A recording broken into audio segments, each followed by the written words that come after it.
Good afternoon, everyone. Thank you so much for joining yet this grand finale of the HBCU New Venture Challenge. We are so excited to have three phenomenal businesses who will be sharing and presenting their business idea. I'm going to go ahead and throw the ball over to my co-facilitator, Mr. Samni Calstrano. Hey everyone, my name is Saul Mikael Samuel. Glad to be here. I'm a partner with BearWay Capital, and welcome to the HBCU, the grand finale of the HBCU New Venture Challenge. This promises to be an exciting, interesting, wonderful event. So feel free to listen in. Okay, so now what we're going to do is we're going to also have opening remarks by Mr. Emeko Edrelwo. Thank you, Robin. Um, Appreciate everyone joining in. Hopefully, we're not going to be having any that many technical difficulties. But to begin, welcome everyone to the grand finale of the inaugural HBCU New Venture Challenge. Like Robin mentioned, I'm Emeka Edrelwo, a co-founder and a partner at BearWay Capital.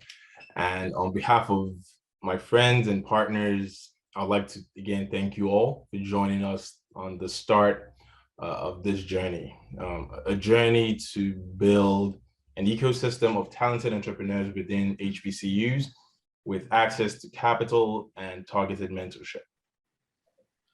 Now, Bearway started off with a curiosity, one simple question. Does one group, one person, one city have a monopoly on great ideas? No. So that essentially led us to a simple concept. Your background should not limit the extent of your dreams.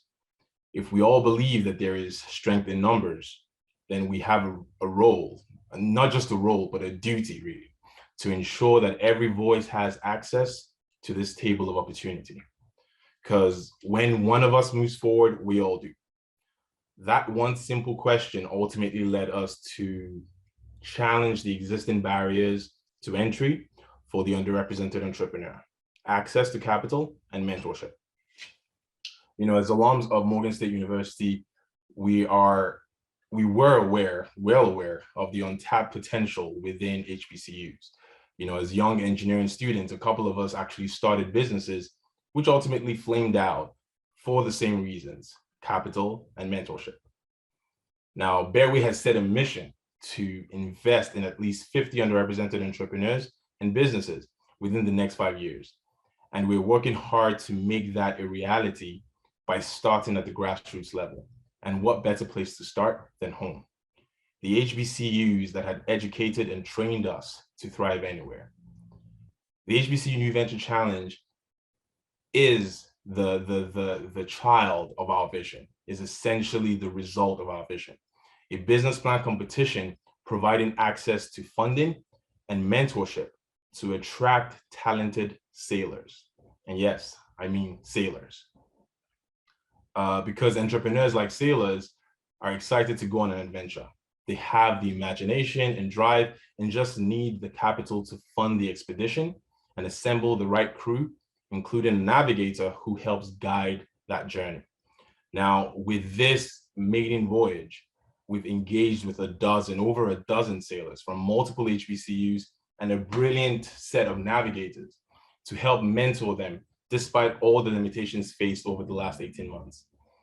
The vision of the HBCU New Venture Challenge is to expand the spotlight to every entrepreneurial talent within each HBCU in the United States, engage with them, foster competition and collaboration, and ultimately build a network of sponsors, investors, mentors, and volunteers to join us in building this robust ecosystem.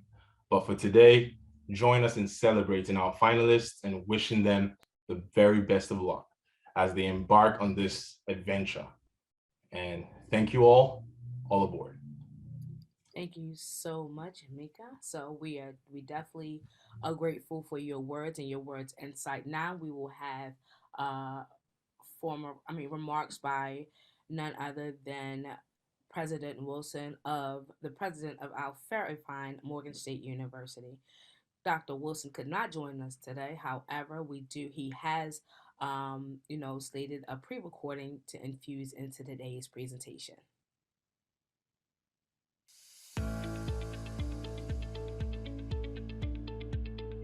Hello, I'm Dr. David Wilson, President of Morgan State University in Baltimore, Maryland. On behalf of the participating HBCUs, BearWay Capital, and other stakeholders, I want to thank all of you for joining the grand finale of the maiden edition of the HBCU New Venture Challenge. I first spoke with the partners of BearWay Capital last year. I spoke with them about their vision for the HBCU New Venture Challenge. It was a vision to create an ecosystem of student entrepreneurs within the HBCU community. An ecosystem that stimulates and nurtures entrepreneurial spirit within our students, while at the same time providing them with targeted mentorship and access to capital, which is so needed in order to transform their business ideas into market viable and socially responsible products. You know, we here at Morgan State University hold high entrepreneurship. We have an academic degree program here in this area, and many of our students here at Morgan go on to become successful entrepreneurs.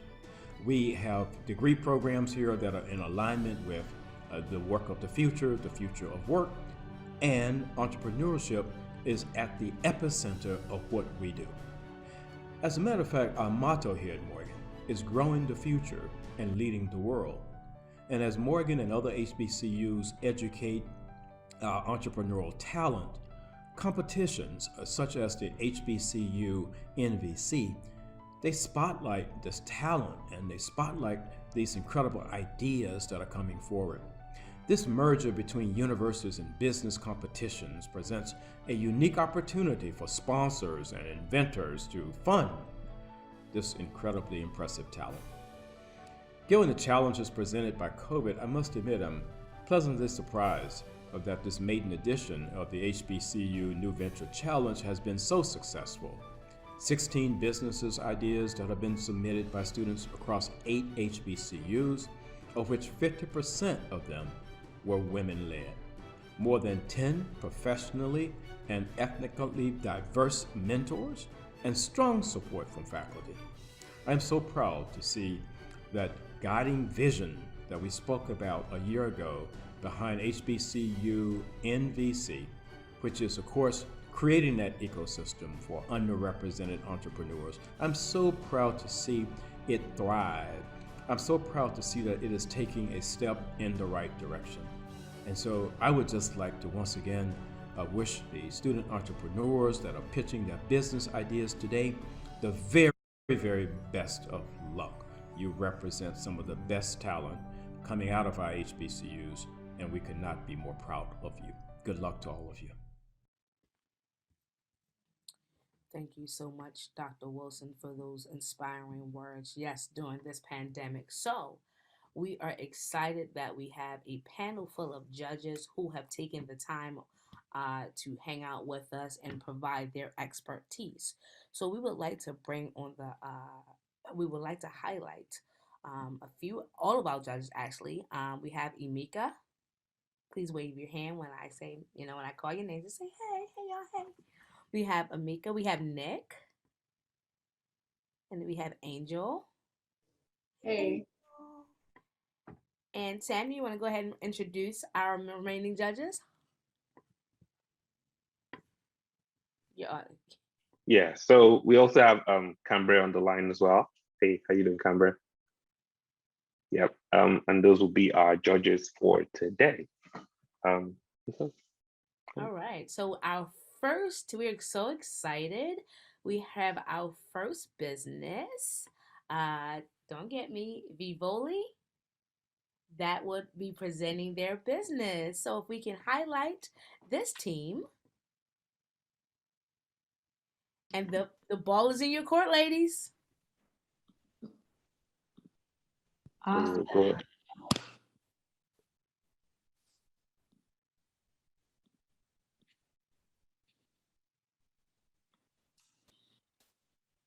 Okay, hello everyone. Allow us to introduce you to Vivuli, for the love of the people, of the culture, and of the diaspora. Vivuli means shades in Swahili, and we felt that this encompassed our brand perfectly because of the vast range of shade and diversity we represent. My name is Mania Williams. I am a psychology major attending Spelman College from Detroit, Michigan. I'm Camille Hull. I am a graduating senior at Spelman College studying economics. And between the two of us, we've had a vast range of experiences, but our real value add is that we understand our key stakeholders, both buyers and sellers, on an intimate level because we represent both sides. I am a small business owner and we both are conscious consumers that can relate and identify the problems that our customers experience. We understand their struggles, their desires, and we have crafted the solution.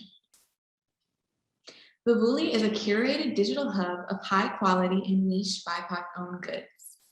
Our mission is to provide a platform for BIPOC entrepreneurs, artists, merchants, and creatives to sell and promote their goods, allowing them to run successful businesses and giving them access to an aggregated, loyal target customer base.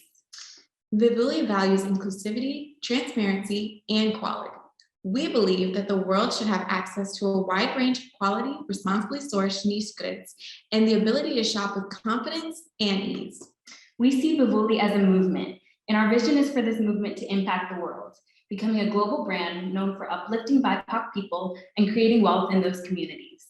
Vivuli will be conducted exclusively online, where buyers and sellers can access their respective portals through the website.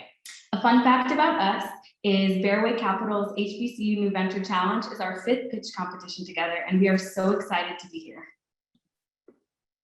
Our first key stakeholder is our sellers. Our sellers are Black, Indigenous, people of color, small business owners who are stressed. They're stressed about not making a profit, stressed due to lack of a large, consistent, and loyal customer base, and they're stressed at the overall lack of support. Our second key stakeholder is our buyers. Our buyers are millennials, ages 18 through 35. They're conscious consumers who are burnt out from searching for BIPOC-owned businesses, burnt out from the inconvenience that comes from shopping on other platforms, and burnt out from the lack of transparency from other platforms. To satisfy our stressed sellers, our platform provides a digital hub that allows for sellers to sell their products and make a profit. We provide an aggregated, large, loyal customer base that can view their products. This helps with promotion, high customer reach, and opportunity for higher customer retention. We also provide a seller portal, which helps support our sellers. This allows them to keep track of their sales books and have an exclusive seller community forum called Diasporic Connects. In addition, we provide 24/7 seller assistance. Our burnt out buyers are now blissful because our platform provides a digital hub of BIPOC-owned goods for buyers to access, a convenient, easy to navigate customer experience on the platform, and a transparent marketplace that provides responsibly sourced goods, ethical business practices, and no hidden agendas. Vivuli is a marketplace and a movement, enabling BIPOC sellers through tangible support services and providing curated niche goods for a more conscious consumer. Here we've laid out our 3-pronged pilot model. Our first prong is our website, which includes an easy to navigate interface, organized based on niches, secure payment methods, optimized search engines, and a language and currency translator. Our second prong is our simplified seller pricing structure. We have a no onboarding fee, 5% transaction fee on all purchases, 5% payment processing fee, and ads available for purchase. Our third prong is our extensive seller vetting process, in which we will review quality of products, ethical business practices, responsibly sourced goods, business financials, professionalism, inventory, and plan for shipment and distribution. We have validated the market by doing extensive market research, taking Instagram polls, and conducting fieldwork in the form of talking to our target sellers and asking about the problems they face and what they need to alleviate these problems. Those necessities speak to our solutions. We plan to leverage a strong social media presence on both Instagram and TikTok by utilizing college brand ambassadors and social media liaisons. Through our research, we found that lifetime value for customers referred by brand ambassadors are 16% higher than those who weren't referred. 44% of brands expect an increased spend on TikTok based on increased brand awareness and sales. Our second marketing strategy is our BearWay referral program, which we believe will be highly effective because research shows that 92% of respondents trusted referrals from the people they know and care about. We further validated the market by doing extensive research on both our direct and indirect competition. Amongst our competitors, BearWay is the only platform that provides exclusively Black-owned sellers, provides an assortment of niche goods, convenient shopping and selling experience, and tangible service support service. Our largest competitor is Etsy due to our similar niche product offerings, but Etsy confines its sellers and buyers to one small Black-owned category on their whole website and imposes an overcomplicated and taxing pricing structure on their sellers. While BearWay features BIPOC-owned shops exclusively and has a simplified pricing structure that ensures profits are being recycled back into our small businesses. Our features or niches include health, wellness, and beauty, art collectibles, personalized gifts, and so much more. Our year one milestones are to acquire a trademark, build social media presence, outsource online marketplace developer, and launch BearWay pilot. Our year three milestones are to acquire distribution centers. This will serve as an additional support service for our sellers, and also to leverage our partnership with companies that have aligned with our mission. So during the rise of COVID-19 and racial injustice, there's been a lot of companies that have dedicated their mission to supporting Black businesses, BIPOC businesses. And so we want to leverage that partnership with them as well. Our 5-year milestones are to give back to the community by sponsoring BIPOC sellers and mentoring BIPOC entrepreneurs through various initiatives, and to offer free shipping worldwide.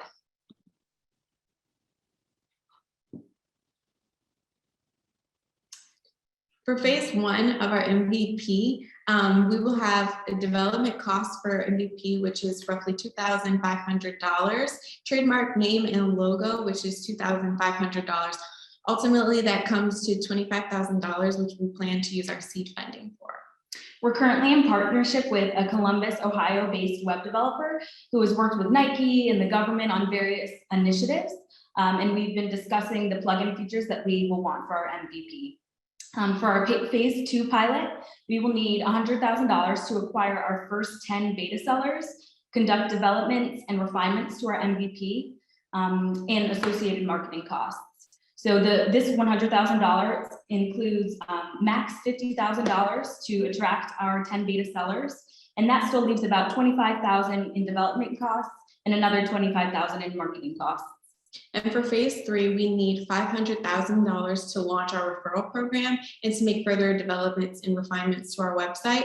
This includes $75,000 for a help desk, debugging, etc., and $50,000, for development, and the remainder marketing costs, referral program, and buyer acquisition. BearWay is not just an online marketplace. We aim to spark global movement of support for BIPOC entrepreneurs and creatives. We want to redefine e-commerce industry by alleviating the shopping experience for buyers and for our BIPOC sellers. We will give BIPOC small business owners the tools they need to generate wealth and recycle it back into their business. BearWay will serve as a safe space for everyone, regardless of race, gender, sexual orientation, ethnic origin, and ability. Through our platform, we hope to inspire the next generation of BIPOC entrepreneurs and ensure that they have the support they need to be successful. We do it for the love of the people, of the culture, and of the diaspora. Thank you so much for your time.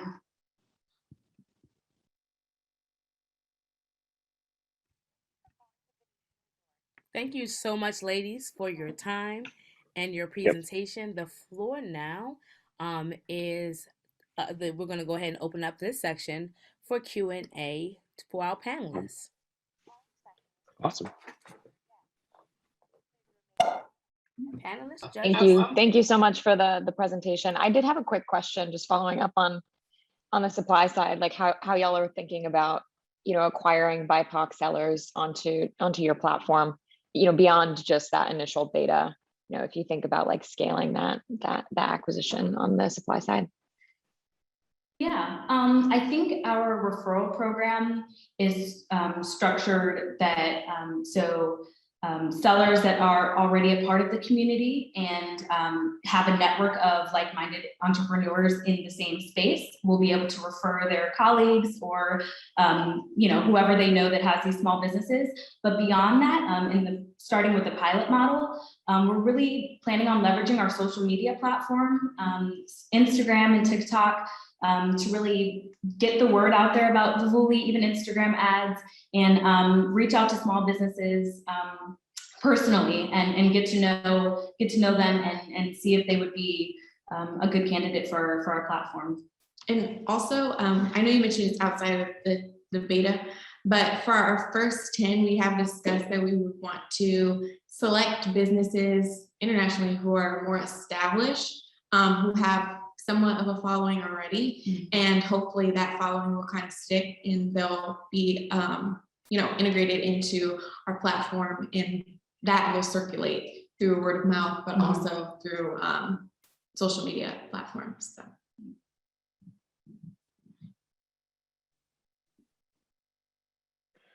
You both did a really great job. Thank you so much for sharing your company and vision with us today. I'm curious, long term, what does success look like for you both? How do you know when you've really found true success out of the company, and not only for the organization, but for you both personally? Good question. That's a very good question.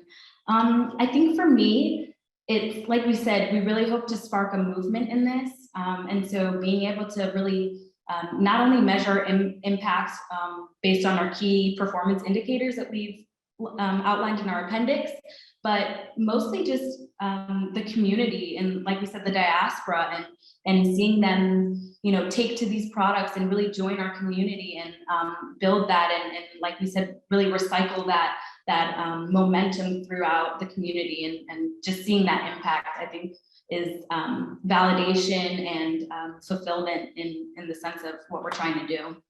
Yeah, absolutely. I share the same sentiments as Camille, and that's actually how this all came together. Yeah. We're both social entrepreneurs at heart. We really care about our community, and we're heavily involved on campus with social justice initiatives. So it's kind of a nice mesh of entrepreneurship and also making social change and bringing awareness to these businesses, because, circulating the Black dollar is something that's really important to us, but also just having people who are working so hard on these items, and they want people to experience it and be a part of it, whether that's sharing their culture or whatever it might be. That's something that would be really rewarding to see. Yeah. That's great. Thank you. Thank you.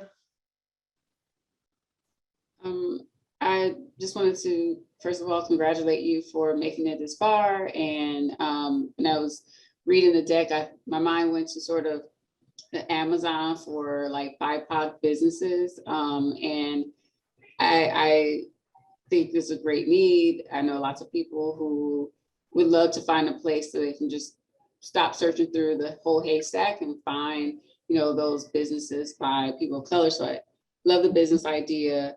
I am wondering how you think about, you show some of your competitors, that are already out here. I think people have been trying to figure out how to do this for a while.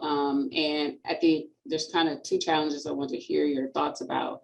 One is, sort of what do you see as that challenge, and why these other initiatives haven't really taken off in terms of like this need exists and being able to fulfill it. And then on the other side, the understanding of the, I guess, BIPOC buyer, and the fact that, you have a lot of different needs, and whether or not all of those needs can sort of be met in this place, versus going to the Amazons to find, what they need. So if you could kind of speak to both of those. Yeah, I can touch on your first question. We see these companies like We Buy Black and Hella Black. Bold Exchange is another one that we found as well. And I think the reason why, specifically on We Buy Black's interface, when you go onto the portal, there's only about 46, a handful of products that they're offering. And I really don't think that they're concentrated enough to have a really targeted audience. Some of the product offerings are a little random or not really focused and concentrated in that way. And I think that it can be kind of confusing to consumers and not really, quite honestly, not have enough of an assortment of products to really capture that audience and keep them coming back.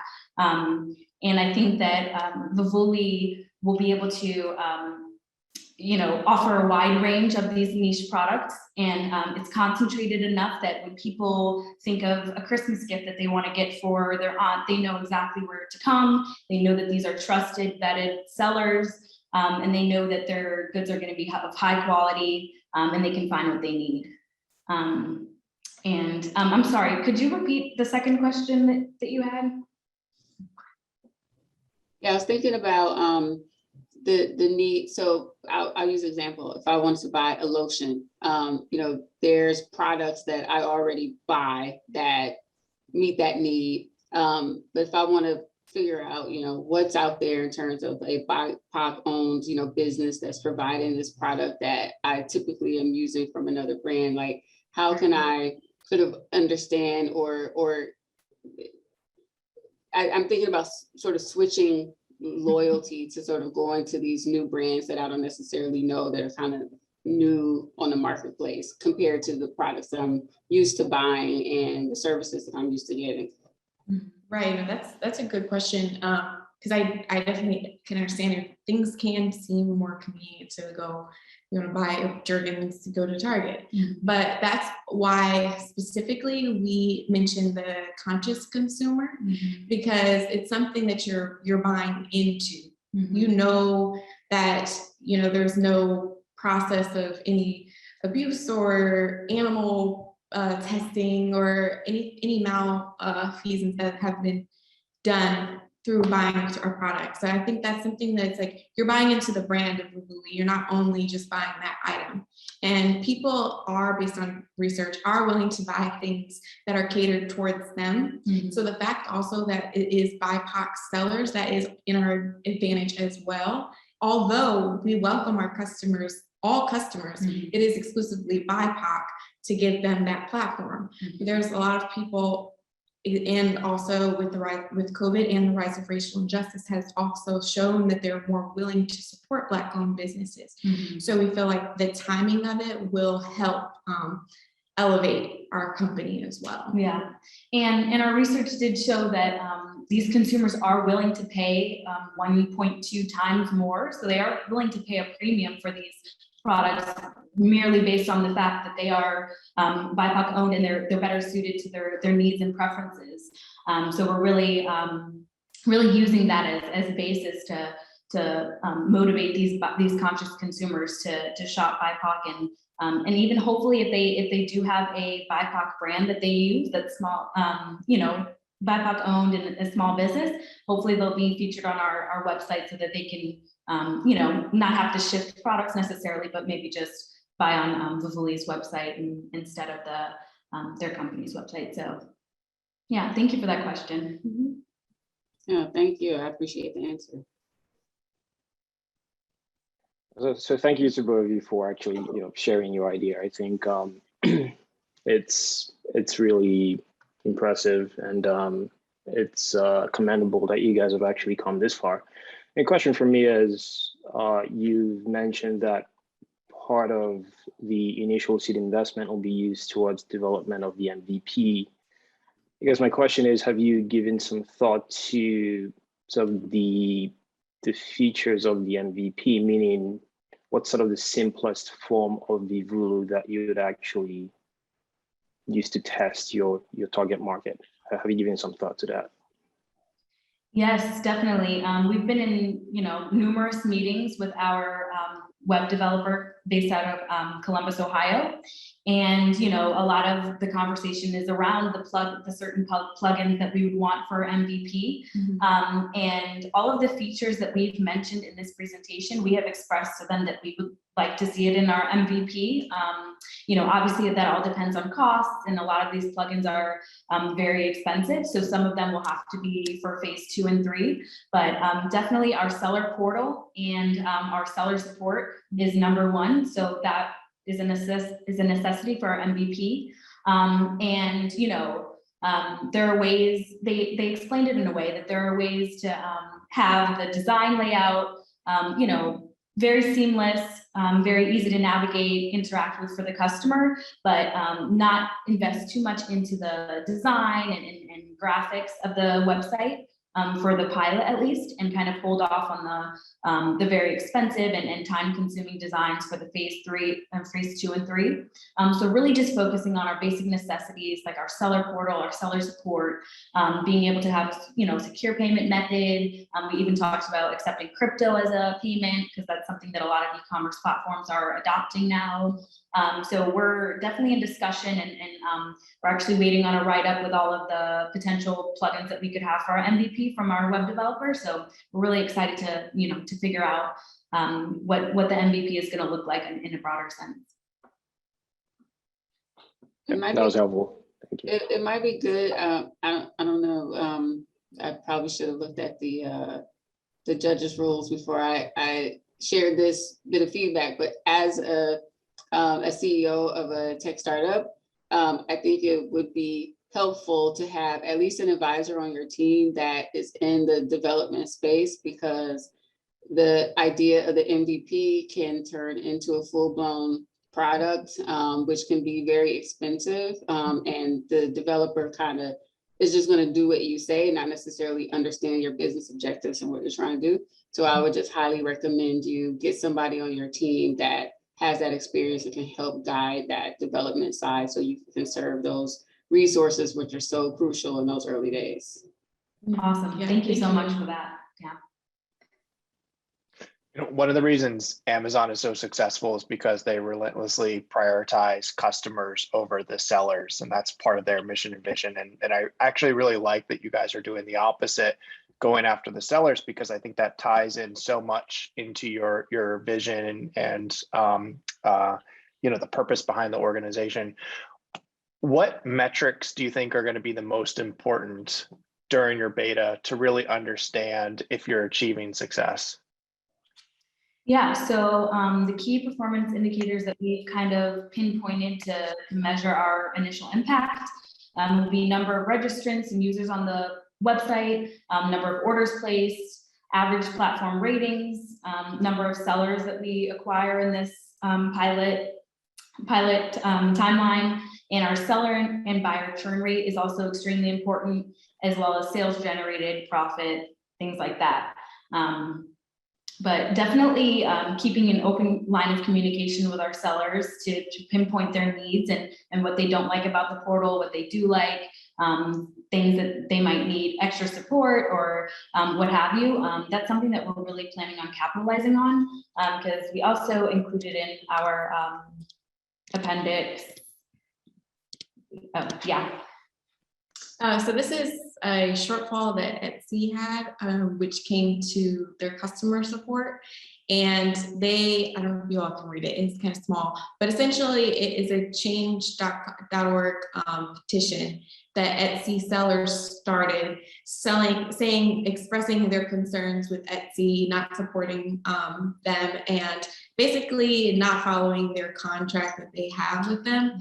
So that is also why that's something that stands us apart from our competition, and something that we made a goal is to focus on the support, because as you said, that is who we're going after.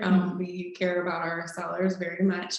And so that is something that we want to make sure is good on both sides, because if it's good for the sellers, it's good for the buyers as well. So, yeah.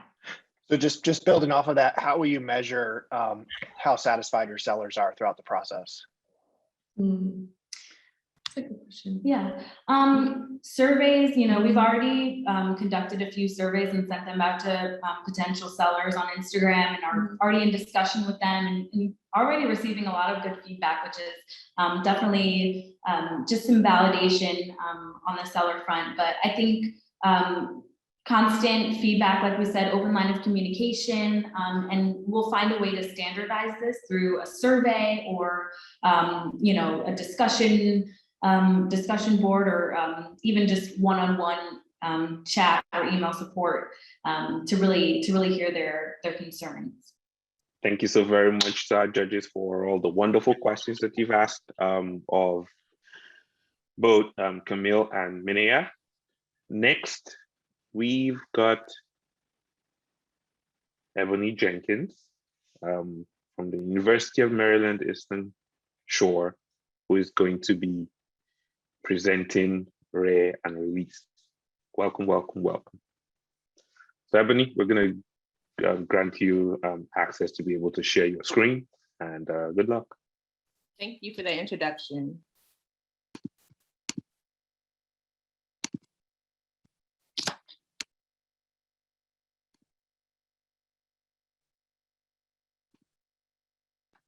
Hello, everyone. My name is Ebony, and my business is called Rear and Release. I am that bug lady. Come with me on the journey to help save the planet. Invest in Rear and Release today. Our vision is to provide natural enemies to agricultural pests while helping the environment. Our mission is to provide alternative measures for organic farmers suffering from the spotted lanternfly. Our philosophy is to help nature, and in turn, it will help you. Pennsylvania is currently losing over $324 million annually due to the spotted lanternfly. The gypsy moth parasitoid can combat this pest. An interesting fact about me is my research was featured in a PBS Nova documentary. Team members, I am the founder of this business, and currently I'm a PhD student at the Food and Agricultural Sciences program at the University of Maryland Eastern Shore. I graduate in 2022, and I study entomophagy, which is eating insects. My research is entitled Optimizing the Methods of Rearing Edible Insects and Increasing Their Nutritional Values. The title of the documentary that I was featured in is called Edible Insects. Anyone out there want to try any bugs today? Not everybody raise your hand at once, I understand. I will be in charge of rearing insects and manufacturing the various diets. In 2016, the IPM global industry was worth $91 billion. That same year in the US, IPM was valued at $14 billion. And just in Pennsylvania alone, this insect presented here is causing $324 million in losses annually. We will rear insects to kill agricultural pests. Here is a picture of the gypsy moth parasitoid. They are environmentally friendly. So what do parasitic wasps do? They lay their eggs inside of the pest, and then the eggs hatch and burst out of the host, leaving and resulting it into death. I know it's pretty gruesome, but that's what happens in nature. The total available market is $7 billion for biological controls annually. We plan to obtain 20% of the IPM market, which is $2.8 billion annually. We focus on the spotted lanternfly in Pennsylvania, more specifically organic farms, and we plan to expand to other states. As of 2019, there were over 1,000 organic farms, and 832 of those farms have cropland, which account for 75,000 acres. We have one business that is willing to complete a letter of intent, and her neighboring farms could also be customers as well. We will do annual subscriptions, which would be biannually and annually. The cost of the insects are $15 for 150 insects, and we could sell them. For example, if we had 100 farms off that particular insect alone, we could make $120,000 for that small area. Like I stated before, we plan to use 20% of the market which equals to 2.8 billion annually, and we plan to grow to other states and insects as well as edible insects. And we hope to gain 50% of the farmer's budget. Some competitors are RBCO and Beneficial Insectary. This industry provides natural enemies for general common pests, such as aphids. They are ignoring the common threat of new pests entering the US and wreaking havoc on the food supply. My business is competitive because we will focus on the invasive foreign spotted lanternfly. First, we will validate the customers in Pennsylvania that are willing to pay and are interested in biological controls, and is to control the spotted lanternfly and other pests. We also plan to focus on the feed and rearing conditions for those said natural enemies. We also plan to acquire the ideal facility needed and the associated costs. This is what we would use the seed money for. In conclusion, if you and your family like to consume various foods, chances are an insect made that possible. Let's think about the environment today so that we can have food tomorrow. Therefore, come with me if you want to live. Thank you.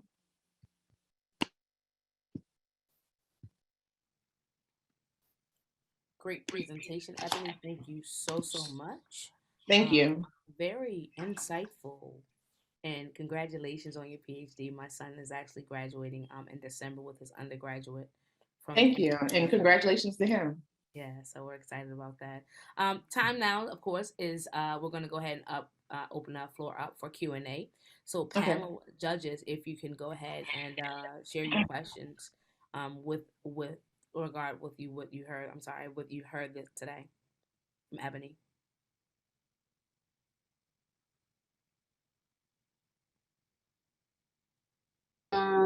Thank you. So a lot to learn about this industry, but I was curious.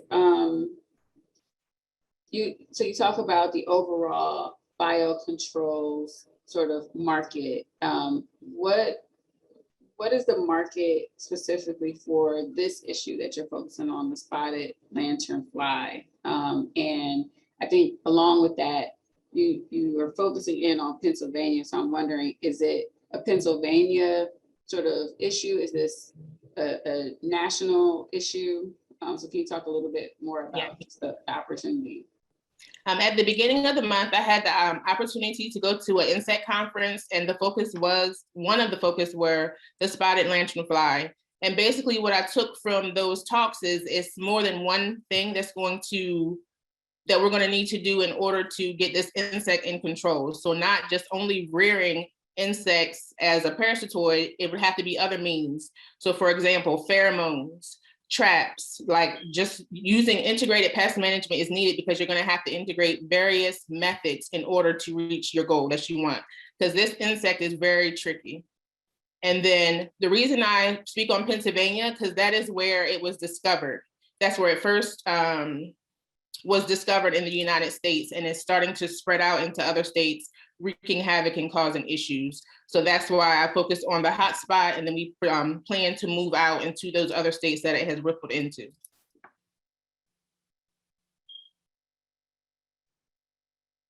Thank you so much for the presentation, Ebony. I feel like I learned a lot. Thank you. I just had a follow-up there as well. I'm just curious, like how does the damage compare that's inflicted by this spotted lanternfly? How does that compare to other pests and what we see like more nationally? I'm just curious because, I'm relatively unfamiliar with this market. I think you mentioned it was around 300 million in damages from the spotted lanternfly specifically. Like how does that compare to others? Well, this insect is from China. So therefore, since this insect is not native to the US, there are no natural enemies. There's nothing in nature to check this insect because it's not from here. And sometimes it often takes time to find solutions to these insects. For example, one option is to bring its natural enemy from China here, but then research would have to be done in order to see how that insect would react in our environment. Once the moth is gone, would it try to eat, beneficial insects like bees and other things? So research has to be done. The reason that I chose the parasitic wasp that I get is because it's native to the US.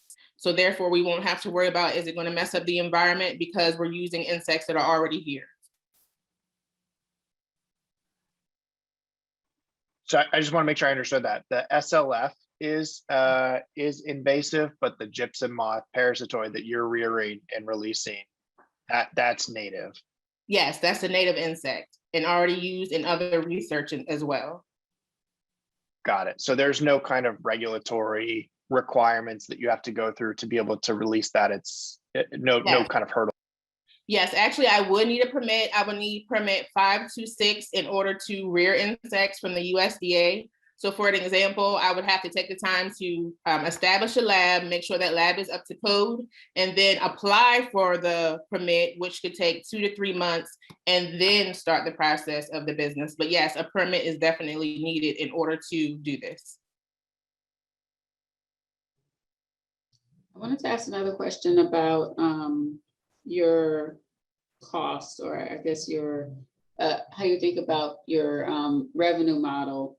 So I think you talked about the costs for producing, I didn't know if it was 150 or 250 insects. Yes. $15, and I see, how much you would sell it for. Mm-hmm. How does that relate to the size of a farm?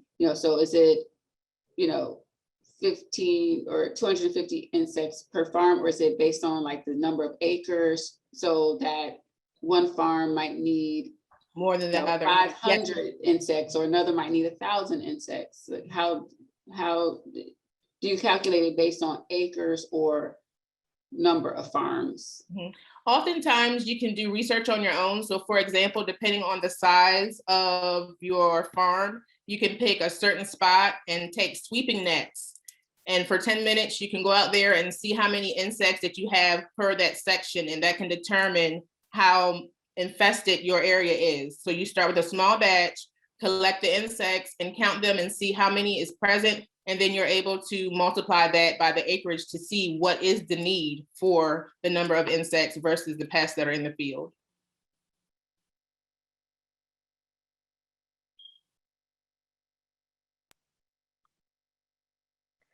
Ebony, thanks for your idea. I think it's really novel and innovative. And I like your energy. It's fabulous.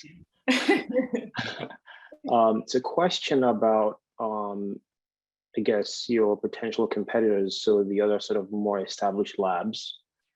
I guess, can you speak to maybe the barriers for entry on your side that will make it maybe more challenging and for them to get into this and sort of scale faster? Meaning, I guess another way to ask the question is, what makes your idea unique and makes it easier for you to sort of get ahead of them and maybe scale faster than they can? Okay, well, my business is unique because of the knowledge that I possess from my PhD. I have the knowledge of making diets and analyzing different diets and seeing which item in each diet is needed and what is it needed for. So with that, I could, make various diets for various insects, because typically rearing labs, they use feed that's used, over and over again. They might even be using the same feed. All those companies might be using the same type of feed. I would be able to make my own feed that's not necessarily on the market to make my insects healthier or more robust. So that is one edge that I would have over my competitors. Thank you. Mm-hmm. Ebony, you have a pretty awesome challenge in that the more successful you are, the less your product is needed. Mm-hmm. And that can be very difficult for a business when it comes to, like, if there's not return of the subscription. How will you be able to measure how effective the parasitoid is working, to be able to anticipate whether there's maybe not going to need to be additional purchase in the future if you really are that successful? That's a good question, because those insects could be used for other pests as well. So for example, that parasitoid could still be used for the aphids in a person's field. That's like, it could still be used for other insects. So it's not necessarily just for the spotted lanternfly. It could combat other pests. as well as using integrated pest management. That means I won't only be using insects. I'll be using bacteria, fungus, pheromones, traps. That's just, the focus is the insect, but there are other means that will be used. So it could also be like a consulting platform. You tell me what your problem is, I can give you a solution. That doesn't necessarily have to be an insect. It's a great answer. Thank you. Thank you.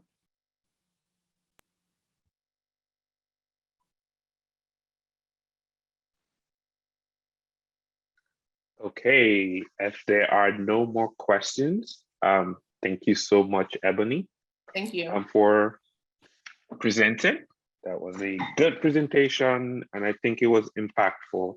I'm sure our judges will now take some time out to complete their scoring. Okay, thank you. And so, yeah, awesome. So our judges, please go ahead and start scoring. And now I want to reintroduce Robin, right? So what you guys may not know is Robin is an awesome financial and business strategist, and wanted her to spend just a few minutes talking to us about the importance of entrepreneurship, the importance of mentorship, and why having access to funding is absolutely necessary for the underrepresented community. So Robin, you've got the floor. You're on mute, Robin. I'm on mute. I'm sorry. God, we've been in Zoom for the last 24 months. You would think I would still know how to work it, right? Thank you, Sammy, for that introduction. As Sammy said, my name is Robin R. Haynes. I am a financial strategist and a business advisor for Goldman Sachs. So I live, breathe, and eat small business and entrepreneurship. So first things first, why entrepreneurship? Entrepreneurship, here's the thing, guys. Long gone are the days where you work a good job, for 30 to 40 years, and then you ride off into the sunset, i.e. retirement. Those days honestly are long gone, right? More and more individuals in today's climate, in today's culture, is gearing and steering towards the world of entrepreneurship, right? One thing that the pandemic has taught the entire world is, you know what?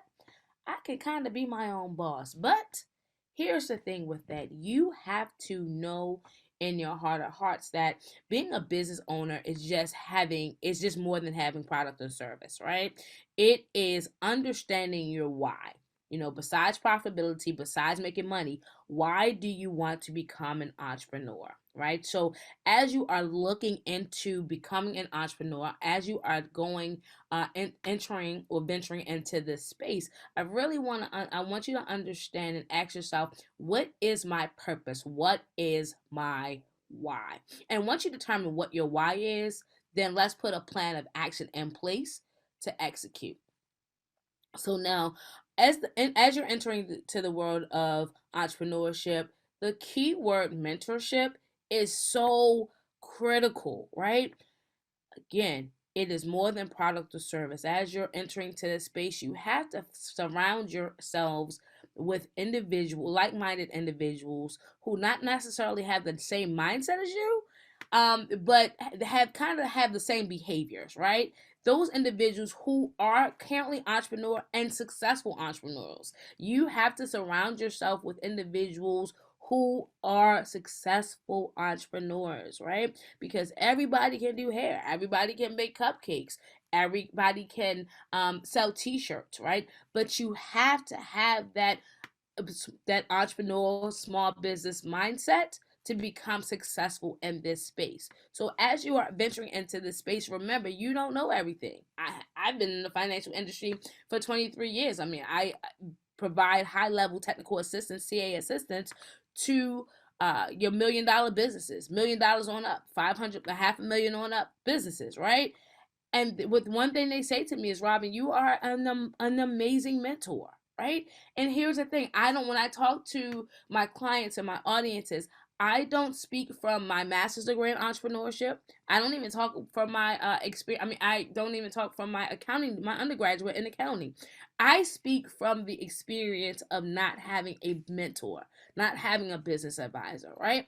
Having been in the financial industry for 23 years, I mean, at the time, 14 years, I thought that was enough, but that wasn't. I had to study, I had to learn, and I had to hone in my craft, right? So let's digress. We're going to pick up mentorship in a minute. When you're talking about becoming an entrepreneur, right? Ask yourself, what is it that I want to do? We talked about purpose, right? But before you even get to purpose, ask yourself, what am I looking to do? What am I looking to accomplish as I enter into the world of entrepreneurship, right? Because here's the thing. Again, as I said before, it's more than selling cookies. It's more than having a product or service. It's, you can sing, you can dance. That's cute, as I like to say it, but it's more than that. Having a product or service is only 1.5% of the trajectory of the big picture, right? So ask yourself, what am I looking to accomplish? And determine, once you define what is it that I want to do, define your why. Why do I want to get this? Why do I want to do this? Again, besides profitability, understand your why, right? And then mentorship. Surround yourself with high-level individuals that know what they're doing.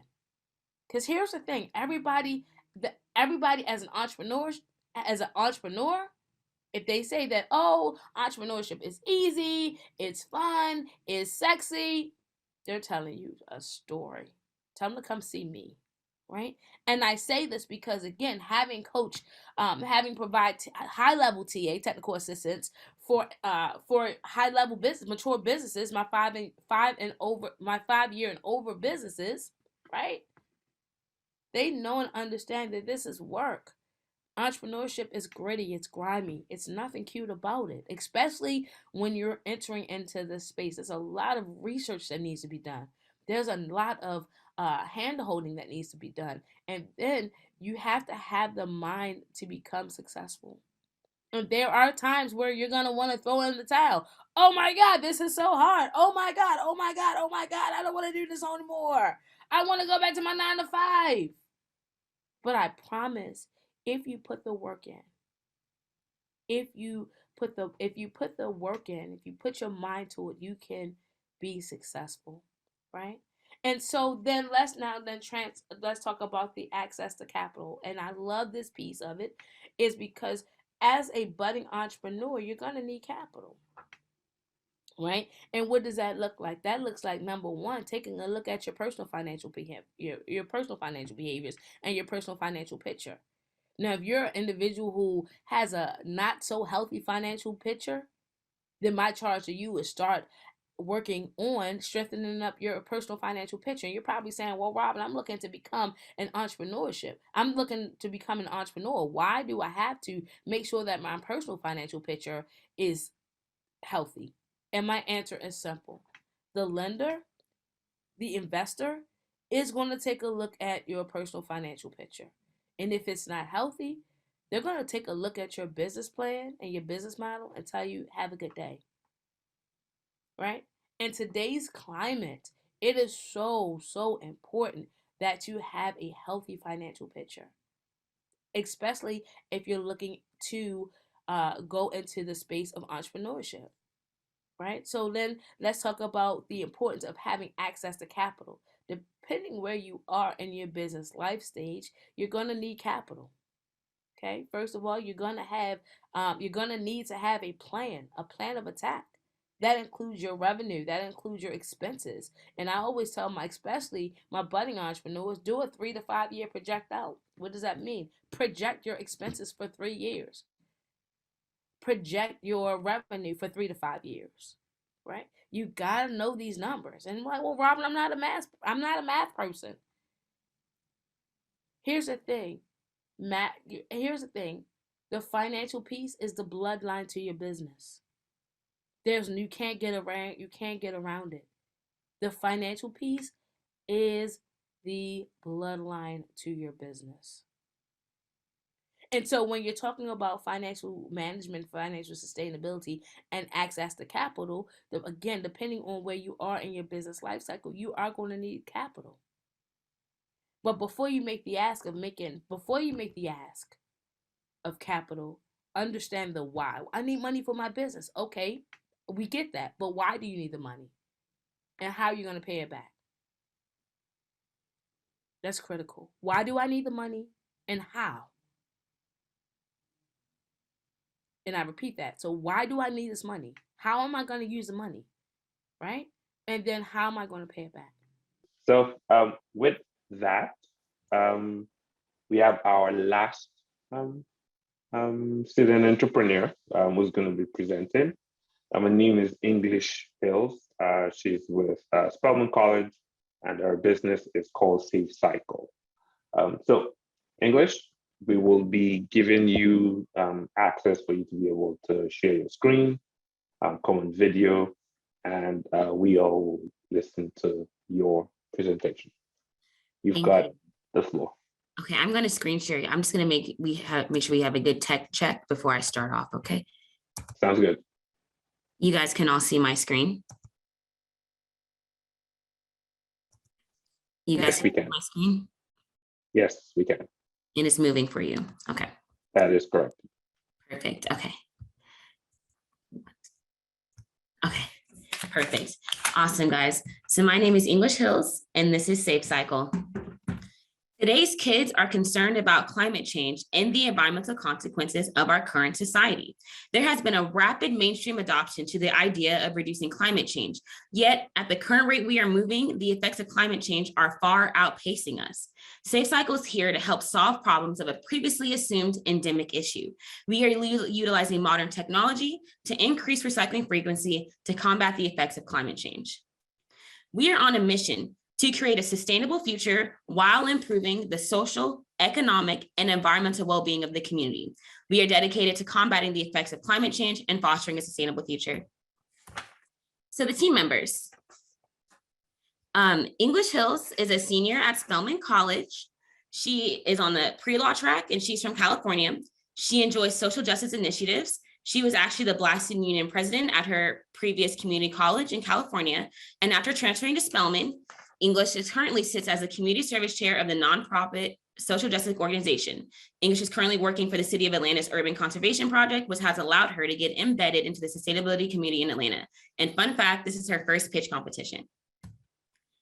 So English is very fortunate to have two awesome advisors, Mr. Aaron Clay, the CEO of Sunstorm Solar. He's an entrepreneur, community advocate, and solar energy developer. And also Mr. Glenn Reese, the co-founder and partner of Broader Ventures. He's an entrepreneur, technologist, policy advocate, and awesome mentor. So what's the problem? The EPA estimates that 75% of the American waste stream is recyclable, but we only recycle about 30% of it. The total generation of municipal solid waste in 2018 was 292.4 million tons, or that is 4.9 pounds per person per day. So let's talk some numbers. About 1.9 million tons of paper, 360,000 tons of metal, and 1 million tons of plastic, and 240,000 tons of glass is thrown away every single year in the state of Georgia. Now listen, that is the equivalent to $300 million profit potential revenue being thrown away. So the question is asked, why aren't people recycling? Why are they literally throwing away money?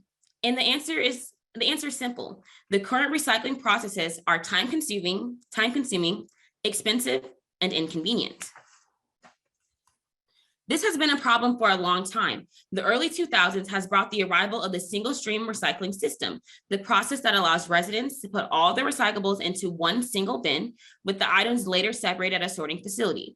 As a result, it has led to more contamination and non-recyclables landing into the recycling container, which ultimately means more waste is going to the landfills, just emphasizing the problem that recycling was initially supposed to solve. In the US, the average contamination rate among communities and businesses is 25%. That means 1 in 4 items placed in a recycling container is not recyclable. Therefore, the entire bin is now landfilled. So what is the solution? We have curated a multifaceted recycling service that conveniently increases recycling frequency. We make incentive-based recycling easy, convenient, and lucrative to increase the scale of recycling. SafeCycle is a solution. We value convenience, we utilize modern technology, and we leverage money as an incentive that consumers can earn and businesses can save. Along with providing benefits to the business and consumers, SafeCycle also creates environmental solutions. Recycling saves resources, prevents pollution, supports public health, and creates jobs. That is why the public would use our service. In November 2020, the director of the EPA announced the goal to increase the national recycling rate to 50% by 2030.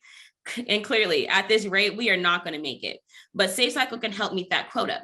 With our pickup service and station deposit boxes, our pickup service will be piloted in the Metro Atlanta area. What makes our service different from our competitors is businesses pay competitors to pick up their recycling, yet businesses can use our cheap service to save money on waste disposal.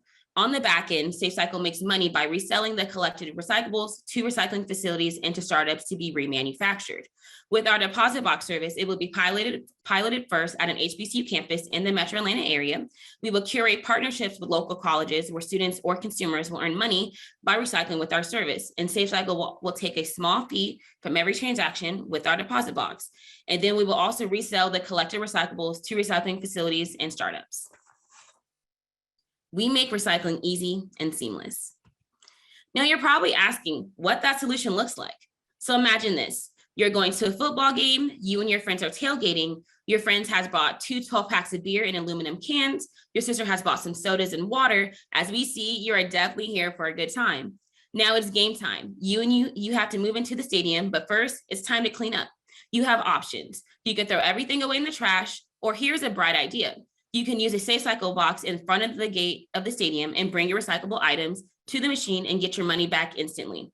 So here's how it works. You open the SafeCycle app on your phone, you signed up, you verified your identity to make an account. Now you're looking at the home screen where it gives you directions to the nearest SafeCycle deposit box. You walk over, bringing all your recyclables, you input them into the machine and scan the QR code on your phone that links to your account, and you get money back instantly. Ideally about 10 cents per recyclable item. You have 60 recyclable items, giving you back $6. Now you can use it towards other purchases like gas, dog food, or even for your next tailgate. SafeCycle can be used anywhere, like college campuses, public parks, or even malls. The options are limitless. Or, if you're at home and you notice your waste bin is overflowing and maybe you have some small appliances like a microwave or old batteries or used furniture that has been clogging up your space in your home, and now you're ready to get rid of it. You can open the SafeCycle app on your phone and go to the homepage where you can schedule a pickup. And then SafeCycle will conveniently come and pick up your recyclable waste, including your small appliances. After you use SafeCycle services, you can open the app and check the leaderboard and see what your environmental impact is in comparison to your peers and other SafeCycle app users. You can also go to your own user profile and check your achievements. You can refer a friend for incentives like extra recycling cashback promotions or point increase to your environmental impact score. On the user screen, you can even check how much money you've earned from your SafeCycle usage history. This platform of gamification increases the influence to recycle and ensures customer retention. Now, why wouldn't you want to invest in a team that is thinking green and making green? For the commercial sector, there are numerous businesses that dispose of recyclable materials. The hospitality industry would be my initial focus, and then with anticipated growth, the commercial sector would expand to public entertainment spheres like malls, stadiums, and festivals. For consumers, we want partnerships with college campuses, specifically HBCUs, because we want to put money into the communities that need it the most. As an HBCU student and someone who has worked in the hospitality industry for over 8 years, SafeCycle already has networking potential partnerships in those stated areas. We want to first pilot with B2B because there's already an established need for waste disposal, and businesses have a willingness to pay. Because waste disposal is the cost of business, also businesses desire to save money. And at this moment, it is perfect to capitalize the B2B market because with COVID, businesses are purchasing more plastic and paper products to keep their customers safe. More waste equals more potential revenue. And from my customer discovery, I have noted that Ansley Golf Club in Atlanta, Georgia spends $10,000 to $12,000 a month on disposal services. When identifying my target market, my first thought was, who can benefit from SafeCycle? And oddly enough, that's everyone. SafeCycle is a versatile service that any consumer or business can use. SafeCycle will initiate its first pilot in our serviceable, attainable market in the Metro Atlanta area. This has a market value of $36 million annually. Our serviceable available market is valued at 300 million, and with future expansion, our total available market is valued at $236 billion in revenue. Georgia collectively pays more than $100 million to bury raw materials worth $300 million to manufacturers. Let that sink in. So what does the growth look like?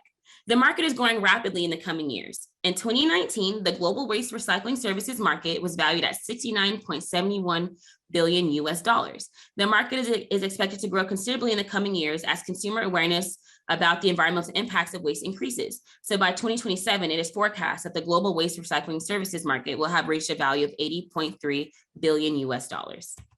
So let's look at the trends. In 2017, the average American generated 4.5 pounds of waste per day, which is a large increase from the 2.68 pounds per day in 1960.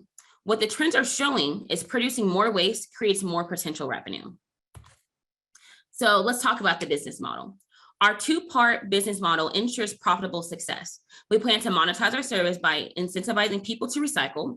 We partner with businesses to improve their ESG rating. We wholesale collected recyclables to manufacturers and businesses.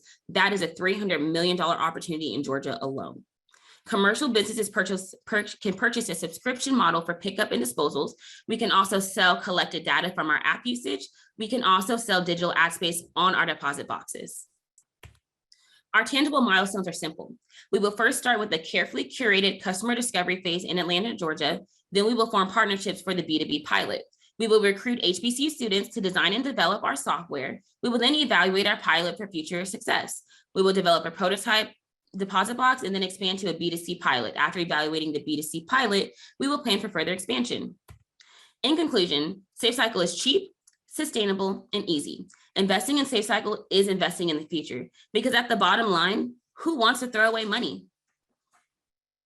I want to thank BearWay Capital for this amazing opportunity, and I want to also give sincere congratulations to all the other amazing women in the final. I will now open the platform up for questions.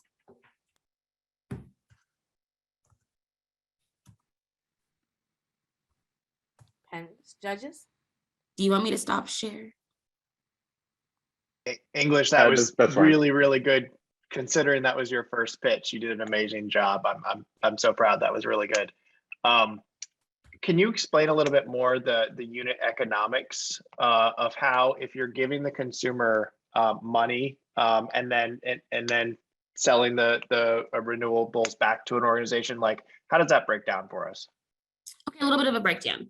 So the standard going rate for most recyclables, and I just want it to be known that we are doing more than common recyclables. Our pickup service can pick up small appliances like scrap metal, and those are things that startups use to make different technologies like AI technology. So they would be purchasing things that are of like hard value, like copper, tin.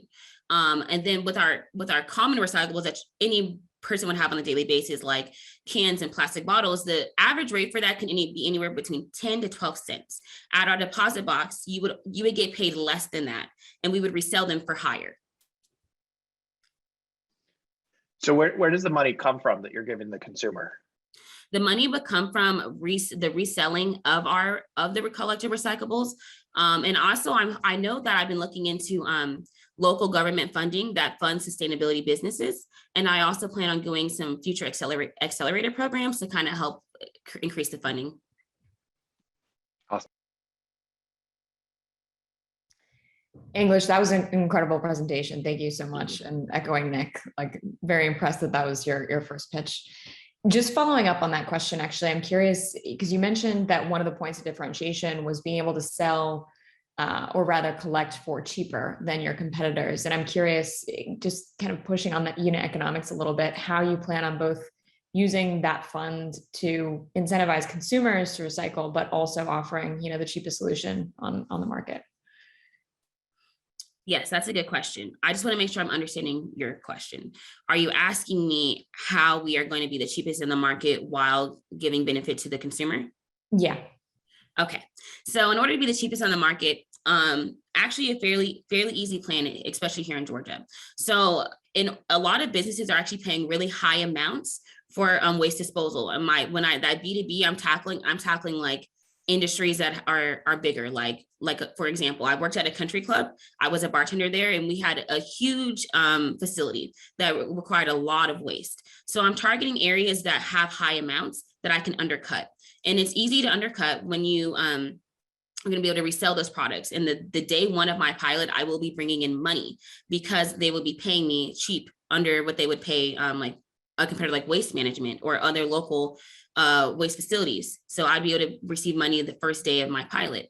Now, with ensuring that customer satisfaction, to be able to like give them consumer funds, that money, they would get paid on a smaller rate than what the recyclables are actually worth.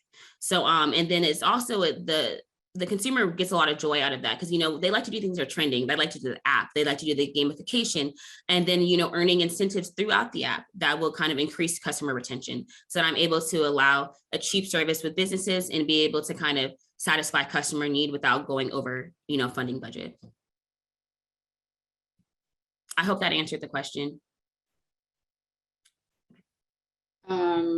Yeah, I mean, just have to say as well, I thought your presentation was fantastic. And, you know, particularly in light of it being your first one, I think it would have been great either way. I had a couple of questions. In terms of your like startup pilot, what are your costs associated with that? It seemed like there's a tech side. Based on the screenshots, it seems like maybe you have that developed. So I'm wondering, like, is that done already? And then just prototyping, like, do you have to build the actual machine, or is there a way of building a prototype that may not cost as much that you can sort of test in the market? Yes, ma'am. I want to answer that question in two ways. First, I just want to emphasize that the actual initial pilot would be the B2B, because that's like that day one pilot. As I said, I can get money in day one by them purchasing SafeCycle to do their pickup service. So let's talk about the costs. In order to do that first pilot, I would have to do things like purchasing a dumpster.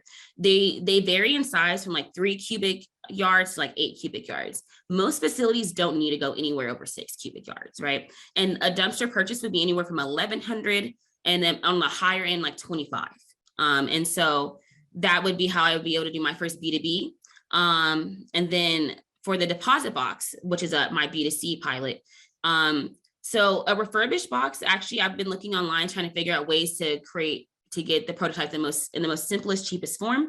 A refurbished box can be anywhere between like $1,500 to $3,000, and starting something brand new with all the bells and whistles, all the features would be anywhere from $5,000 to even $10,000. But I'm actually hoping to be able to partner with some of those startup manufacturers and those manufacturers I sell my scrap metal to have a full B2B circle conference where they can probably make my manufacturing machines for cheaper. And as for the software, to touch base pieces on that, being at an institution like Spelman, we actually have access to be able to have free logistical software. And then software is anywhere between like $30 to $20, $30 to $200 per user per month. But what's really awesome is I'm actually looking to partner with a technical partner so that they're able to help me build that app. So that's something that we don't have to pay for it.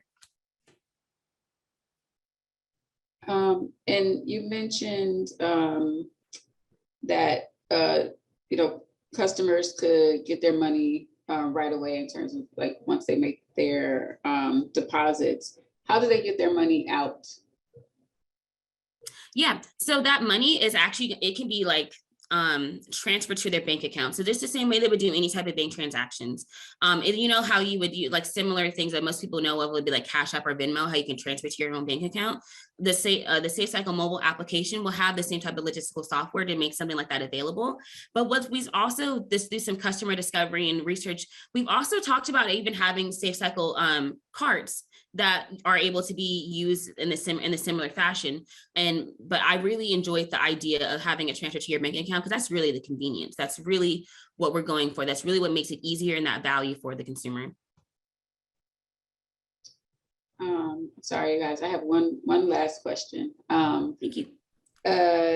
On the revenue side, what's the biggest sort of revenue generator for you in your models? A couple of revenue generators that you have there. Yes, ma'am. So what's really awesome about this business model is we will be able to receive funding on day one.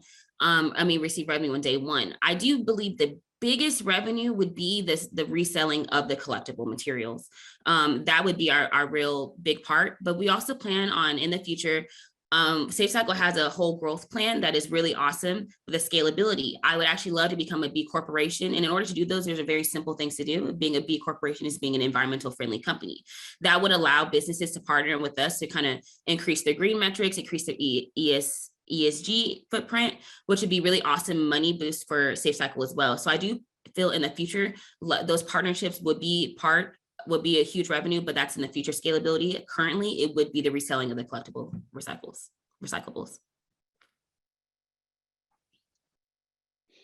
English, I agree with all the judges. Like, you've done an amazing job. I mean, given this is your first pitch, this is really impressive. Thank you. I think a significant part of your business model will be the strategic partnerships you actually form with the buyers that actually sort of buy the collectibles. And I guess my question there is, have you thought through how you actually will build those partnerships to begin with? I mean, what's the selling point to them?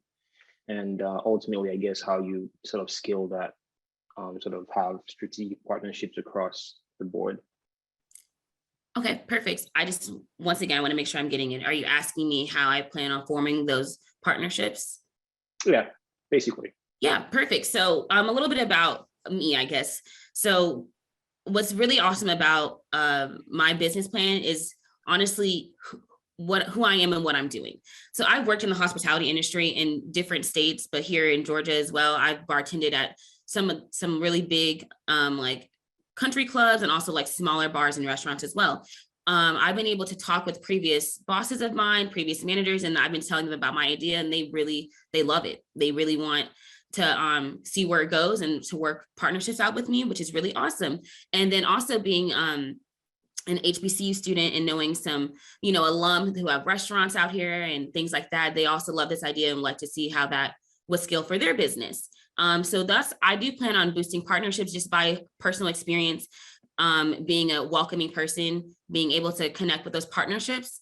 And also, outside of that, I am currently working for the Atlanta Urban Conservation Project, which is also going to there's also connectors and businesses in there that do strive for those green metrics, that do strive to partner with B corporations. And that would also be my way in as well, as having those networking connections. Thank you so very much, English, for giving your presentation. Thank you to our judges for asking those very good questions about her business idea. And now our judges, you guys can join the breakout room for you to score English and deliberate on who the final winner of the competition is. Right. All right. So it looks like we have deliberated profusely and we have a winner. But before I announce the winner, I would like to introduce you to Mr. Samuel Caselwo, and he is a BearWay Capital partner who him and his team has decided to continue in the space of entrepreneurship. So we're excited that he, along with the BearWay Capital team, continue to push entrepreneurship and small business ownership, especially in the African American community. So with that said, without further ado, Mr. Caselwo. Thank you so very much, Robin. Again, I wanted to thank everyone who has attended this event. Thank you for your feedback. Thank you for being here, because I recognize that the time is precious. You've had an opportunity to listen to 3 very wonderful business ideas from 4 amazing young women from the HBCU ecosystem, from HBCU universities. And this is the reason why BearWay Capital is choosing this, to try and identify those young entrepreneurs who have great business ideas that they're trying to get to stand on their own 2 feet, and provide them with that targeted mentorship for them to be able to avoid any potential pitfalls that they can fall into as they start their businesses. I also wanted to thank our mentors. There were quite a number of them, over 10 mentors who participated in the competition and provided good and effective and constructive feedback to all of the participants as they went through the different iterations and the different rounds of the competition. And then I also wanted to thank our judges who have taken time out of their day to deliberate, decide, and identify who the winner of the competition is going to be. To the ladies who competed in this, thank you so very much. Please keep this passion going. Like we've told you guys multiple times, our mentors are there. BearWay Capital is always there, whether you win or you don't win. Consider us to be a resource who can provide you with, again, constructive feedback, can put you in, point you in the direction of potential mentors or advisors who can help resolve any potential challenges that you're facing. And again, I wanted to thank all our audience for participating. Thank you. Thank you, Sammy. I appreciate those words of encouragement to our participants of today's final panel. So it is my honor to announce the winner of today's competition. And the winner is the Save Cycle. Congratulations. If we can go ahead and spotlight her. English, that is amazing. I'm so excited, this being your first competition, your first pitch. Sis, you knocked it out the park. Thank you so much. You are SME in the recycle space. And I say this as a business advisor, having coached high level in businesses. You are a born natural. And I'm not just saying that. Sammy knows that I live and eat small business and entrepreneurship. So, as a business advisor, as a financial strategist, since you knocked it out the park. So job well done. Job definitely well done. You is your congratulations. Oh my God. Thank you guys so much. I mean, You're welcome. Thank you for this opportunity, this idea. I developed this idea, and it was me coming into a new space in womanhood and just developing this idea and being part of a competition that forced me to go for it and challenge me. I mean, I've never done anything like this, and this has exceeded my expectations. And honestly, I win or lose, I took so much away from this, but I mean, I'm so excited, and thank you guys so much for believing in me, believing my idea, and just being a support system where I can take this. I mean, I am truly just so appreciative. Thank you so much. Awesome. So I wanted to bring in some of our judges so that they can just give some feedback on how the deliberation went and any thoughts on Safe Cycle that you'd like to share. Please, thank you. I love it. Oui? I like either Cambria or Nick. Cambria or Nick, you've had feedback. English, I'll just say that, we were really impressed that this was your first pitch presentation, that you put so much thought into this space and are very clearly passionate about recycling. It's a really important problem that we need to solve. And I think that I can speak for the judges that we were just really convinced that you're going to come up with some really creative solutions in this space. Thank you for that. Just to echo Nick, I think English, we were blown away by the energy that you brought to this presentation and the passion that you clearly have for it as well. I think, you're going to encounter challenges, obviously, with this space in particular, but we think you in particular are going to be able to navigate through those obstacles and through those challenges that you encounter because of that drive and that passion that you have. So please hold on to that. Don't lose that. It's definitely a vote of confidence in you. Wow, that means so much. Thank you. Truly. Yeah, great. I would just, let's sort of wrap that up, in a bow too, and just say, we really thought they were super duper strong ideas and teams. As an entrepreneur, there is a lot of pivoting, there's a lot to learn, and we really thought that this was a vote in you and our belief in what we think, the effort that you put into like really understanding the market and the opportunities. And we heard about just the growth that you've had and experienced over the course of the competition, and think that we'll just see more of that from you. So the presentation was great, it's very energetic, but it was your growth and your passion in terms of running and operating a business that really was the compelling piece for us. Thank you. And I just want to reiterate, I did truly grow. I mean, under the mentorship that I received from my mentor, and just, with BearWay Capital kind of helping me along the way, and being, replying to my emails all the time, all of that, just thank you. I mean, this has been an amazing opportunity. And I mean, I'm just so appreciative, even as the judges, you guys, all the amazing feedback, and Miss Robin, what you were talking about with financials, I really love that. And I would just love to be able to connect with you guys more after this. I mean, this is truly just, there's no way but up from here. So that's how I feel. Glad to hear it. Glad to hear it. Glad to hear it. So again, guys, here's our winner.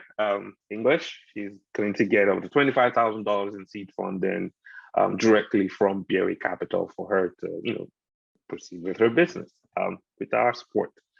I'm so glad to speak with everyone. So glad that you guys were able to participate. Thank you for the survey responses. We saw all of those, and we'll take all that feedback and make sure that, for future iterations of the competition, incorporate your feedback and make sure that we're providing the best service to that HBCU ecosystem, and ensuring that we are creating that spotlight, and ensuring that we're putting spotlight on young entrepreneurial talent who may have not had access to funding, but with a competition like this, now have that opportunity. Two other things. I want to say a very big thank you to Robin for agreeing to moderate this event.